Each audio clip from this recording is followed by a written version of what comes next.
Vamos abrir a palavra do Senhor no livro de Abacuque, capítulo 2. Eu vou ler todo o capítulo 2 para os irmãos. Abacuque, capítulo 2, a partir do versículo 2, que foi de onde paramos na semana passada, semana retrasada.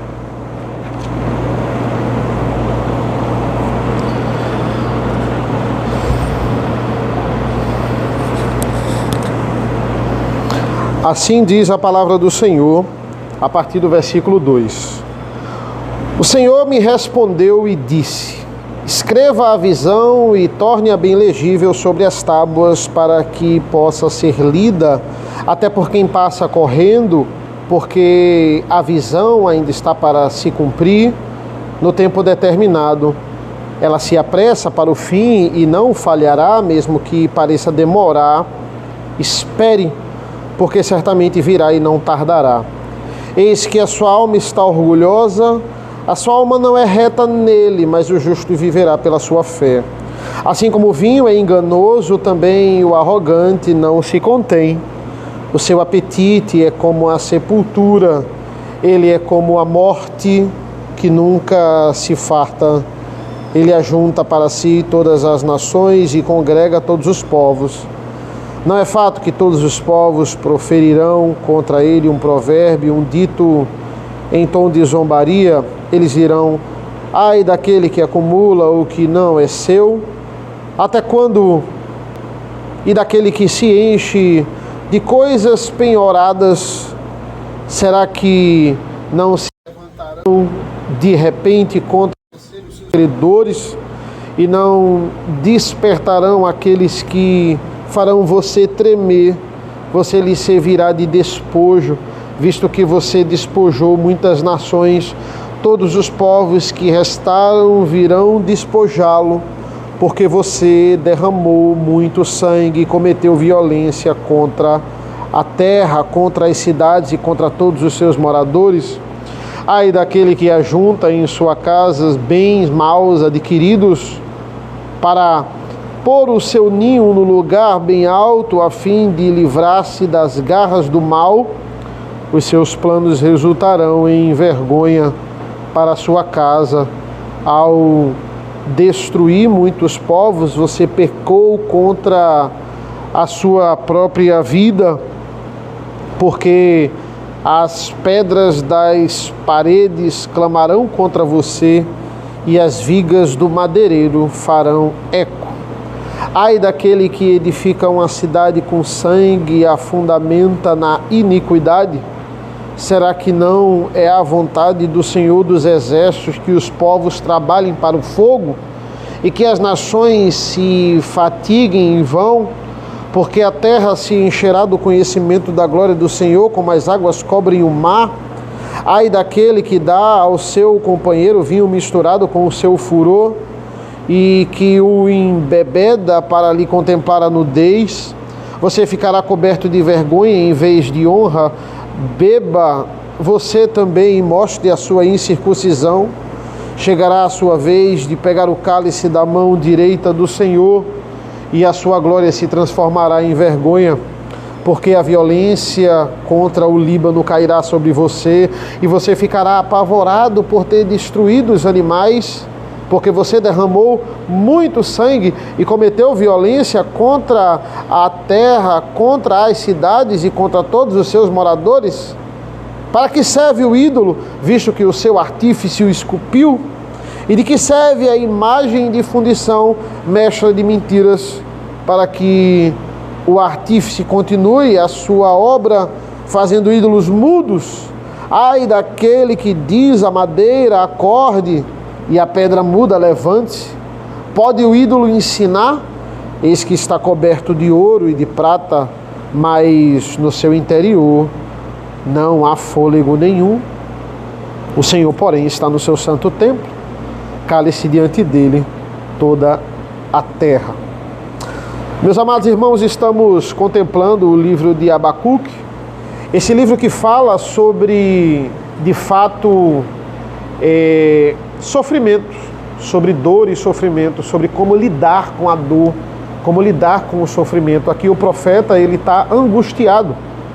Por que ele está angustiado? Porque a impunidade está acontecendo na sua nação, a nação de Israel, o reino do sul, o reino de Judá, e ele acha que Deus não está fazendo nada. Deus vai provar o contrário aqui nessa segunda resposta. Na verdade, é a segunda resposta que Deus dá a Abacuque. Que diante do sofrimento, meus amados irmãos, quando a gente também não recorre a Deus diante do sofrimento, acha que a gente pode resolver na nossa própria força ou na nossa própria perspectiva, né? O que é que vai acontecer? Nós também não estamos honrando a Deus.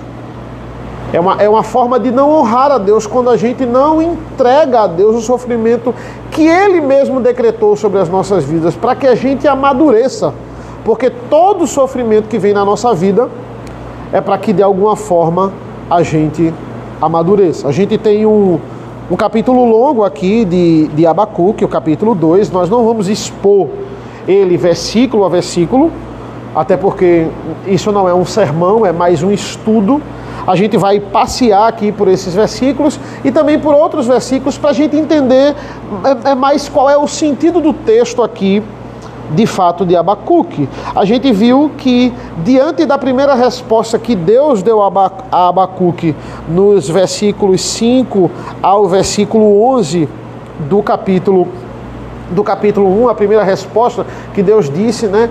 Abacuque indagou: olha, tem violência, tem impunidade acontecendo em Israel e não está acontecendo nada. Aí Deus diz: não tem problema, eu vou responder essa violência com mais violência. Eu vou responder a situação depravada que Israel se encontra com a nação mais depravada, com a nação mais violenta. E a resposta de Abacuque a Deus, diante do que ele falou na primeira vez, versículos 12 até o versículo 1 do capítulo 2 de Abacuque, é de perplexidade. Ele fica perplexo, ele diz: poxa, embora ele tenha fé de que Israel não pode morrer, porque as promessas de Deus vão cumprir em cima da nação de Israel. Abacuque sabia que o Messias viria da nação de Israel. Israel não podia morrer, mas mesmo assim ele estava perplexo com essa decisão.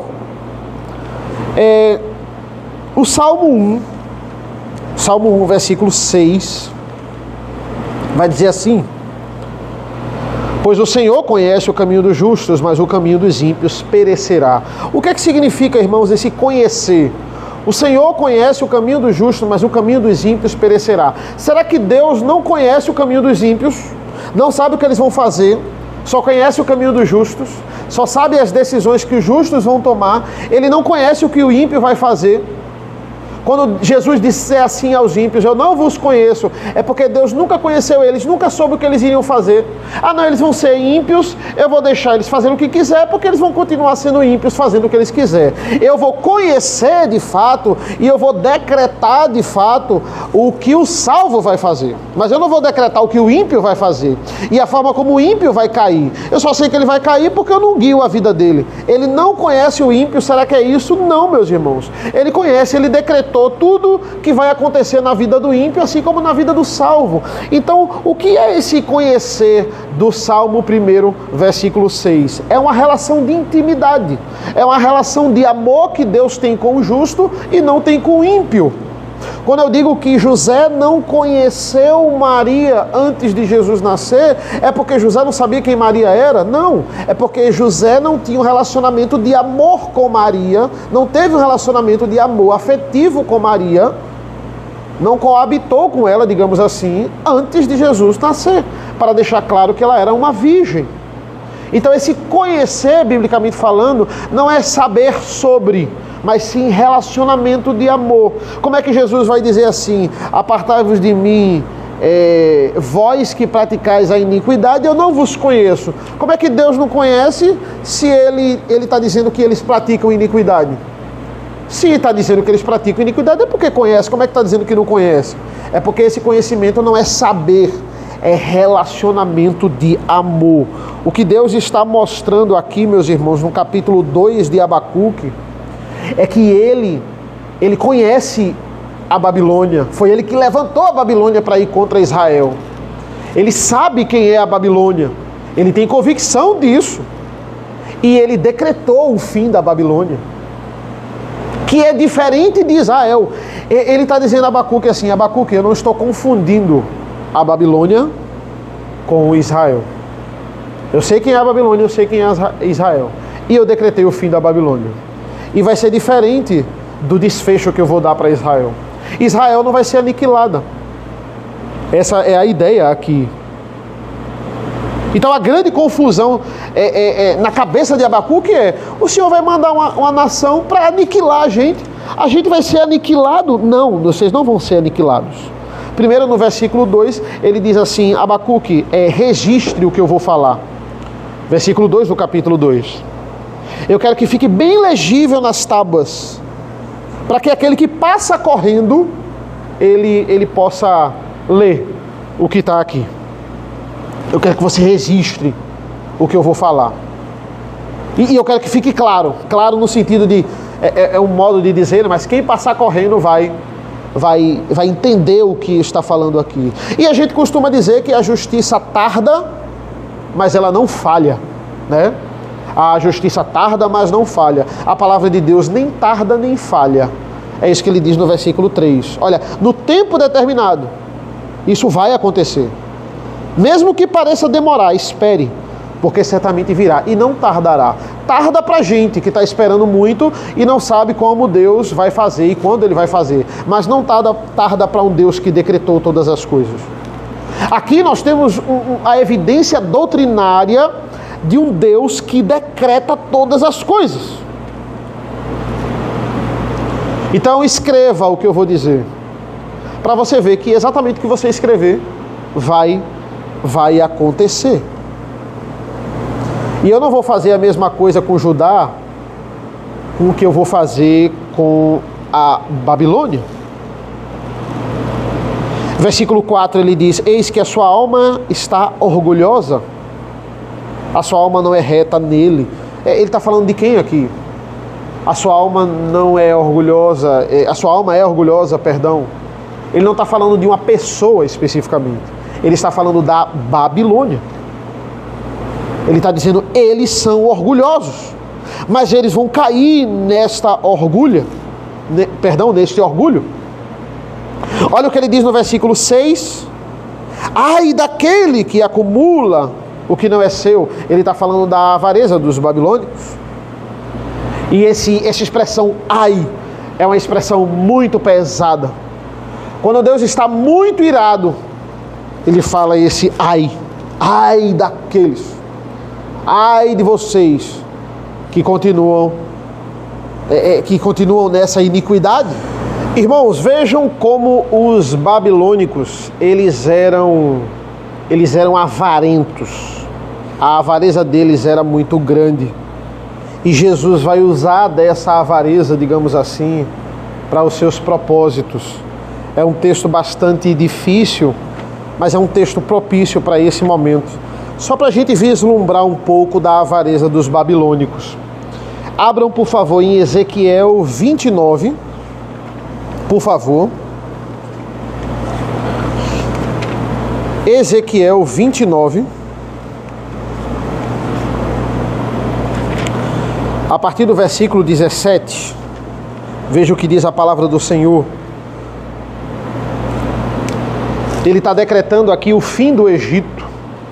E como seria o fim do Egito? Seria através de uma guerra entre a Babilônia e Tiro, uma cidade que ficava em cima de Israel e que também seria destruída, seria um objeto do furor de Deus. Ezequiel 29, a partir do versículo 17, diz assim: no 27º ano, no primeiro mês, no primeiro dia do mês, a palavra do Senhor veio a mim dizendo: filho do homem, o rei Nabucodonosor da Babilônia conduziu o seu exército num difícil ataque à cidade de Tiro. Todas as cabeças se tornaram calvas e todos os ombros ficaram esfolados, mas nem ele, nem o seu exército receberam qualquer recompensa pelo esforço que fizeram. Portanto, assim diz o Senhor Deus: eis que eu darei a Nabucodonosor, rei da Babilônia, a terra do Egito. Ele levará a sua multidão, tomará o seu despojo e roubará a sua peste. E isto será o pagamento para o seu exército. Como pagamento pelo seu esforço, eu lhe dei a terra do Egito, visto que eles trabalharam para mim, diz o Senhor Deus. Naquele dia farei brotar poder na casa de Israel, e a você, Ezequiel, permitirei que fale livremente no meio deles, e saberão que eu sou o Senhor. Veja o tamanho da avareza dos babilônicos. Eles tentaram invadir Tiro por 11 anos. E Tiro, meus irmãos, era uma cidade litorânea.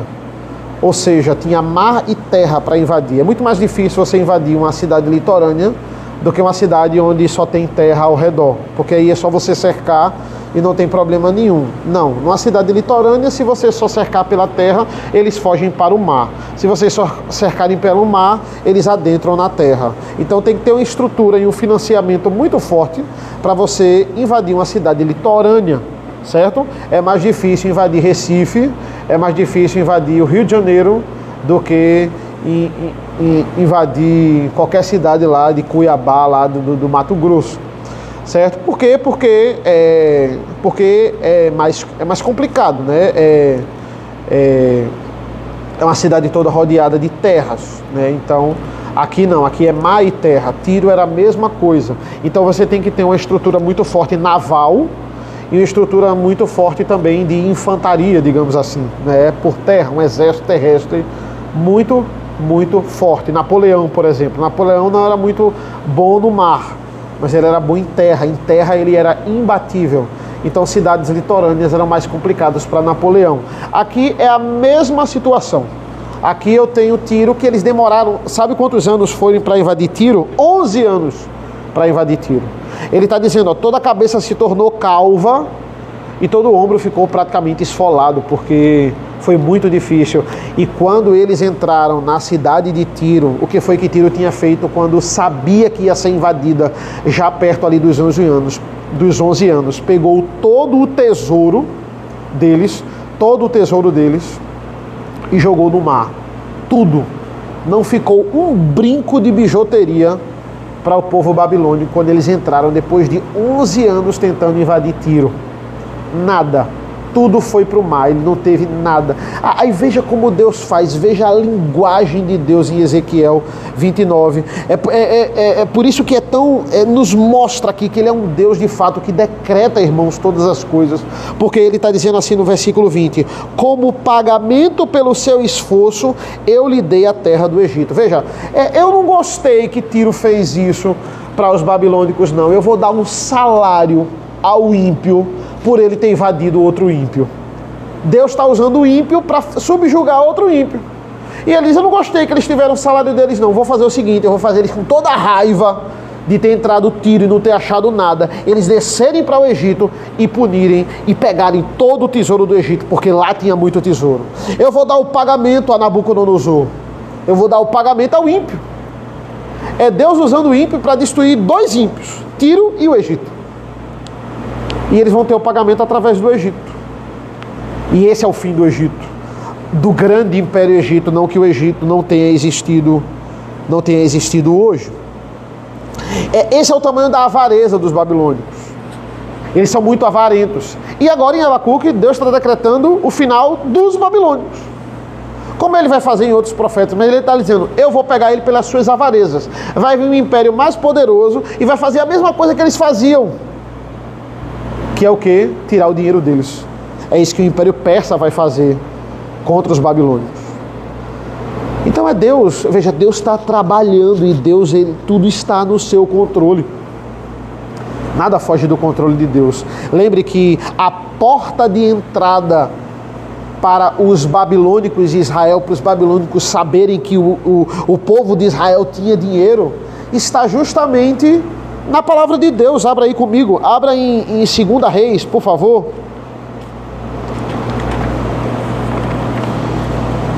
Segunda Reis 20. Veja o que diz a palavra do Senhor, 2 Reis 20, 12 e 13. Olha o que diz aqui.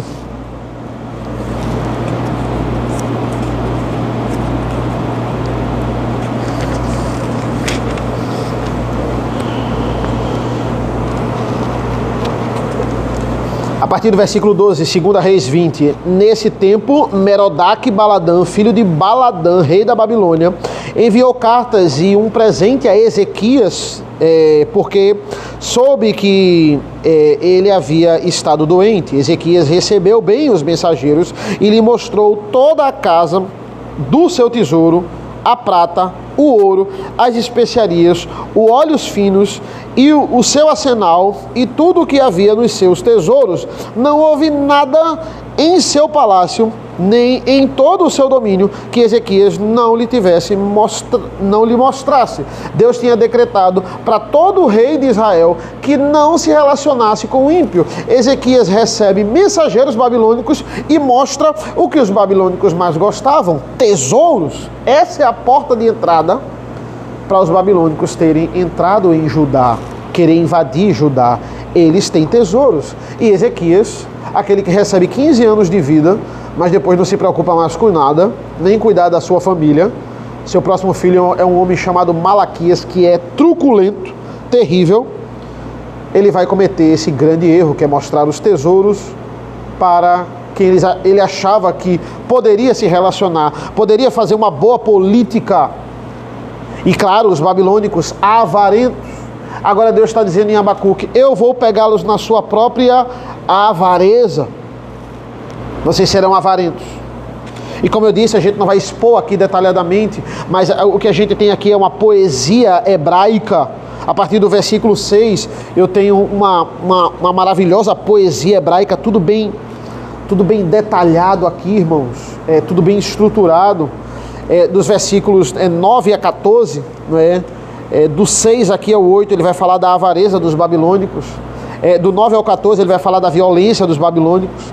Do 15 ao 17, ele fala da sedução, de como os babilônicos eram impuros e como Deus ia fazer eles pagarem por isso. E do 18 ao 20, ele fala da idolatria, perdão. Do 15 ao 17 é da imoralidade, mas do 18 ao 20 é da idolatria. Como é em vão vocês adorarem essas estátuas que vocês fazem. E Deus está dizendo assim: olha, eu vou em cada infração do meu mandamento, eu vou fazer a Babilônia pagar.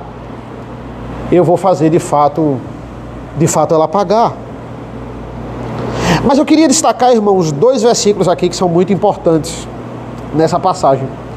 E não dá para a gente passar por cima deles, a gente precisa entender. Porque no meio de todas essas punições e dessa poesia hebraica, ele vai dizer aqui no versículo 14: porque a terra se encherá do conhecimento da glória do Senhor, e as águas, como as águas cobrem o mar. Versículo 20: o Senhor, porém, está no seu santo templo, cale-se diante dele toda a terra. Irmãos, os babilônicos se achavam muito gloriosos. Eles se achavam de fato gloriosos. Mas olha, a glória deles não pode ser comparada à glória do Senhor, que é como o mar, que é como o oceano. Vai ser, né, a glória que irá de se manifestar, é como as águas que cobrem o mar. Esse é o tamanho, essa imensidão da glória do Senhor. Não pode ser comparado à glória que os babilônicos acham que tem. É isso que ele está dizendo aqui.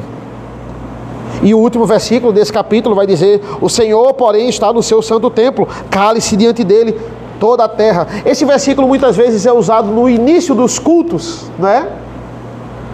O Senhor está no seu santo templo, cale-se diante dele. O templo é como se fosse o templo do culto. Se calem agora que vai começar o culto. Isso não tem nada a ver com culto, irmãos. Nada a ver com culto. Esse templo aqui, ele é melhor traduzido por trono. É como se Deus estivesse no trono. O Senhor está no trono. Ele está dizendo assim: Deus está no controle de tudo. Ele está no controle. Ele decreta todas as coisas. Nada sai do seu controle. Ele está numa torre de comando. Essa é a ideia aqui. Essa é a ideia. Então, Abacuque, você está pensando que Deus está fora de controle? Não, ele não confunde. Essa é a principal mensagem do capítulo 2 de Abacuque, ele não confunde ímpio com justo. Ele sabe quem é ímpio e ele sabe quem é justo. E ele não confunde um com o outro. Eu decretei um castigo para o povo de Israel. Ele falou isso na primeira fala dele aqui nessa carta, Deus falou isso. Agora ele está dizendo, mas isso não pode ser comparado ao que eu vou fazer com a Babilônia. Eu vou aniquilar a Babilônia. Eu vou acabar com a Babilônia. Resumo sobre Abacuque, irmãos. Primeira indagação dele. Um resumo aqui, né? Versículos 1 até o versículo 4. Ele está indagando aqui, Senhor, olha, a violência continua em Israel, a iniquidade, a impunidade é muito grande. O que é que isso pode ser feito? Ele está incomodado com isso, Abacuque nitidamente está incomodado com isso. Aí Deus responde, olha, eu vou mandar uma nação mais violenta para responder à violência de Israel, eu vou mandar a Babilônia. Aí a segunda resposta de Abacuque, a segunda fala de Abacuque, na verdade, é uma perplexidade, ele fica perplexo. Embora ele tenha fé, né? Poxa, nós não morreremos. Ele diz no versículo 12, nós não morreremos. Não morreremos. Ele tem fé nisso. Versículo 1 do capítulo 2, eu vou ficar na minha torre de vigia. Eu tenho certeza que o Senhor vai resolver essa situação, até porque Israel não pode ser aniquilada. Existem promessas do Messias para Israel. O Senhor não pode fazer isso com Israel. Não morreremos. E isso aqui é um ato de fé de Abacuque. E Deus meio que responde isso a Abacuque. Quando ele diz assim no versículo 4 do capítulo 2, o justo viverá pela sua fé. Ele está dizendo, não, os justos de Israel, eles viverão pela sua fé. É como se Deus estivesse dizendo assim, amém. Israel não vai ser aniquilada, feito a Babilônia será. Porque a Babilônia, de fato, irmãos, ela seria aniquilada. Qual é a nossa resposta diante do controle de Deus? Diante desse Deus que decreta todas as coisas, qual deve ser a nossa resposta? O versículo 20 do capítulo 2 nos responde, irmãos. Cale-se diante dele toda a terra. Deus está no controle, Deus está agindo. A minha reação minha resposta é não dar resposta, é se calar. E veja, esse se calar não é um fora que Deus está lhe dando. Se cale que eu mando em tudo, você não tem que falar nada. Não, esse cálice é um respeito. É o respeito que eu tenho que dar. O meu silêncio é o respeito diante do Deus que decreta e executa todas as coisas sem demorar, sem falhar e sem tardar. É o respeito. É dizer, não, ele está agindo. Eu preciso ter a santa reverência. Então veja, embora o culto nós temos que ter respeito, temos que ter silêncio, temos que nos calar, isso aqui não tem a ver com o culto. Eu não posso estar usando isso como os versículos iniciais de uma liturgia. Porque aqui ele está falando de controle de um Deus que, de fato, ele decreta todas as coisas. E, de fato, isso aconteceu, irmãos. Cada palavra que ele disse aqui aconteceu. Porque eu digo assim a vocês, onde estão os babilônicos? Onde eles estão? Você pode achar o lugar onde foi a Babilônia. Ah, no Iraque, foi a Babilônia lá. O primeiro império, o segundo império babilônico, dos caldeus, dos povos mesopotâmicos, liderados por Nabucodonosor. Aqui onde foram os jardins da Babilônia. Mas onde estão os povos babilônicos? Não existem mais. Assim como os persas. Assim como tantos outros povos, eles não existem mais. Cadê a Síria? Cadê o forte império assírio? Cruéis em guerra, homens que devastaram o reino do norte de Israel, não existem mais. Existe Israel, Israel existe até hoje. A duras penas, mas existe. O Senhor foi misericordioso com o povo de Israel. O Senhor foi misericordioso até com o Egito. O Egito existe até hoje. Escravizou o povo hebreu durante 400 anos, uma nação idólatra, pagã. O Senhor mostrou que Ele iria preservar o Egito, mas de uma forma diferente. Que Ele não ia aniquilar os egípcios quando Ele informa, diz a gente que vai aniquilar os babilônicos. Olha que interessante, olha o que é que Deus fala sobre o Egito. Abram, por favor, em Ezequiel 29, por favor. Ezequiel 29. Olha o que diz a palavra do Senhor aqui.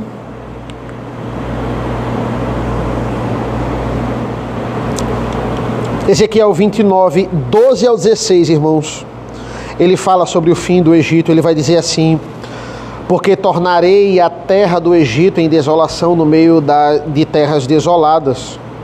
As suas cidades no meio das cidades desertas se tornarão em desolação durante 40 anos.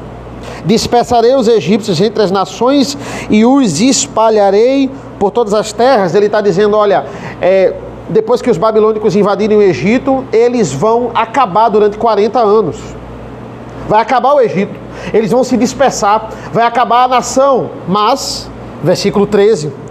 mas assim diz o Senhor Deus, ao fim de 40 anos ajuntarei os egípcios do meio dos povos por onde foram espalhados, restaurarei a sorte dos egípcios e os farei voltar à terra de Patros, à terra de sua origem, e serão ali um reino humilde.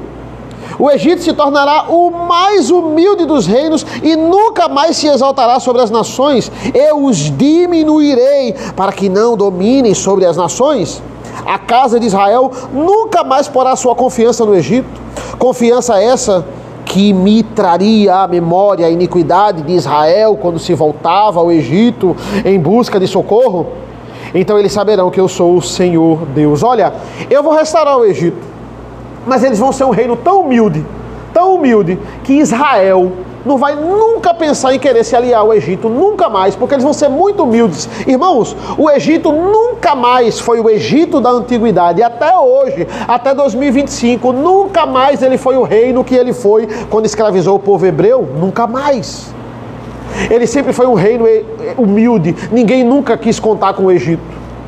As pessoas dominavam sobre o Egito facilmente, e o Egito sempre foi esse reino humilde. Quando a gente estuda o Egito na história, a gente estuda mais o Egito antigo, quando ele foi uma grande potência, na época das pirâmides, antes até da escravidão dos hebreus, na época de José, o Egito foi um grande império. Mas agora, depois dessa invasão dos babilônicos, desses 40 anos de invasão, vocês vão voltar para a terra de Patros, mas vocês nunca mais vão ser um reino vigoroso que vocês acharam que eram. Israel vai olhar, e todas as nações até, irmãos, nunca vai pensar em querer se aliar a vocês, porque vocês vão voltar. Mas vocês vão voltar pequenos. Já outros Deus aniquilou. A Síria aniquilou. Babilônia aniquilou. Persas aniquilados. Existem hoje o que um dia foi isso, mas foram totalmente aniquilados. Deus faz, irmãos, como Ele quer. Ele age como Ele quer. O que significa, irmãos, Deus ele manifestar a sua glória, né? Esse domínio que Deus tem, que decreta todas as coisas, muitas vezes incomoda muitas pessoas. Mas a nossa reação deve ser uma reação de se calar diante do decreto de Deus, diante da sua vontade. E enquanto ele está executando a sua vontade, o que eu devo fazer é me calar. Cale-se diante dele toda a terra. E entenda, irmãos, o versículo 14 remete à segunda vinda do Senhor. Porque Apocalipse diz que todo joelho se dobrará. Todo joelho irá se dobrar, porque não vai conseguir resistir a tamanha glória que está diante deles.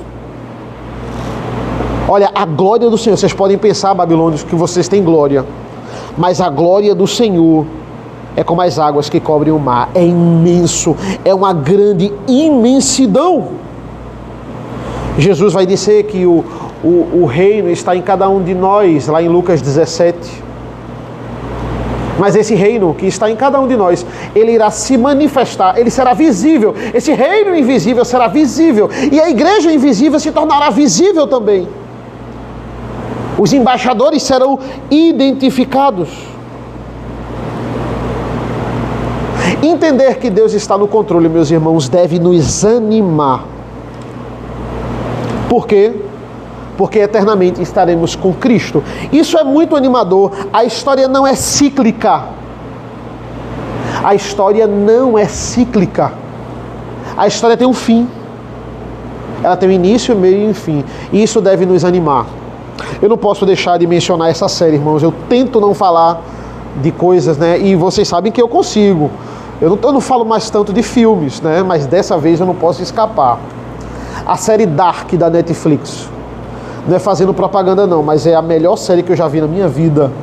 Eu gosto tanto dela que eu faço um ritual na minha vida. De 5 em 5 anos eu reassisto ela para ver o quanto ela é boa. A série Dark da Netflix. E é interessante porque eu não vou nem tentar explicar a série, porque ela é bem complicada. Mas qual é o cerne dela? A série é uma viagem, é viagem no tempo, é um bocado de coisa, tudo mentiroso que eu gosto, as coisas mentirosas que eu gosto, tem tudo lá. E ela fala sobre viagem no tempo. E qual é o cerne da série? É exatamente esse. A vida é cíclica e é uma série de repetições. Como tem viagem no tempo, o passado influencia o futuro influencia o passado, o presente acontece tudo de forma cíclica. O grande desafio dos personagens é tentar sair desse círculo vicioso. É tentar achar um fim, de uma vez por todas, dessa história cíclica. É o grande desespero dos personagens dessa série. É sair dessa repetição de acontecimentos e ter um fim. E veja, a Bíblia nos diz isso. A vida não é cíclica. Você pode achar que a sua vida é esse enfadonho ciclo de trabalho, feriado, trabalho, final de semana, trabalho, férias e viagem. Depois mais trabalho e você não para. E boleto e coisa para pagar. Não, olha, Deus está dizendo, tem um fim. Eu decretei esse fim. A história tem um início, tem um meio e tem um fim. Você deve entender que tudo é da vontade de Deus. E tudo vai ter um fim. Isso quer dizer o quê, irmãos? Que diante do sofrimento, tem 3 tipos de sofrimento. Aquele sofrimento que você passa e nunca mais passa de novo. Tem aquele sofrimento que você passa em épocas. Poxa, eu estou passando por isso de novo. Aí você passa e vem momentos de bonança. Aí você passa por esse sofrimento de novo. E você passa em fases da sua vida. E tem aquele sofrimento que nunca abandona você. Que você começou a sofrer e você só vai deixar de sofrer isso quando você morrer. Vai ficar com a sua vida eternamente. Mas qual é a beleza de entender que essas coisas têm um fim? Deus decretou o fim de cada uma delas. E no céu, esse sofrimento não vai entrar. No céu, os nossos sofrimentos não vão entrar. E que essa vida aqui é muito pequena, irmãos, comparado à eternidade. Que você vai lembrar dessa vida aqui na terra quando estiver no céu, como uma vaga lembrança. Imagina você 500 anos no céu, 1000 anos no céu, 10.000 anos no céu, 100.000 anos no céu, lembrando desse primeiro estágio que você teve aqui, onde você viveu seus 80, 90 anos, vai ser uma vaga lembrança. E isso que você se preocupa tanto na vida de hoje, não é nada comparado à eternidade, sem sofrimento, com Cristo. Todos os nossos sofrimentos, eles podem durar no máximo até a sua morte. Depois disso, acabou. Essa é a esperança, esse é o cerne desse livro, irmão. Vai ter fim. Eu controlo tudo. Cale-se diante dele toda a terra. Irmãos, a gente tem uma expectativa sobre tantas coisas na nossa vida, né? A gente nutre expectativas sobre tantas coisas na nossa vida. Eu, por exemplo, gosto de um feriado que, embora seja católico, eu gosto, não gosto do sentido em si, mas o espírito natalino. Eu gosto muito do Natal. Eu me preparo para o Natal, a reunião familiar. Eu gosto muito do Natal. Às vezes, a minha expectativa daquele Natal é melhor até do que o dia do Natal. Eu paro, o dia não foi tão como eu criei muita expectativa para esse feriado desse ano. E a expectativa foi melhor do que o dia. Eu gosto muito de filme, vocês sabem. Às vezes eu crio uma expectativa tão alta que é melhor do que até o filme. Eu digo, poxa, eu era mais feliz esperando o filme do que assistindo o filme. É isso que acontece. Às vezes a gente cria muita expectativa e se frustra. Às vezes a gente cria grandes expectativas e é sanada essa expectativa.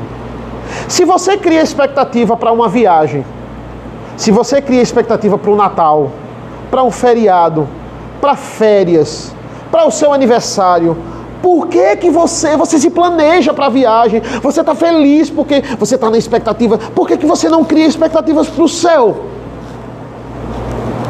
Por que você não cria expectativas nos anos que você vive aqui na terra para o céu? Por que não criar essa expectativa? Olha, a pessoa mais otimista sobre o céu, a pessoa mais otimista, pense aí no apóstolo Paulo, pense nos discípulos que até conviveram com Cristo, a pessoa mais animada de ir para o céu nesse mundo não pode mensurar o que vem por aí. Você pode se decepcionar numas férias que você planejou e não deu certo. Você pode se decepcionar num filme que você esperou e não gostou. Num feriado que você programou e não deu certo. Você foi lá, você criou grandes expectativas e se decepcionou. Ou você criou grandes expectativas e aquilo ali supriu as suas expectativas. Mas qualquer expectativa que você criar do céu não é comparado ao que você vai viver no céu. Não é comparado, meus irmãos. Por quê?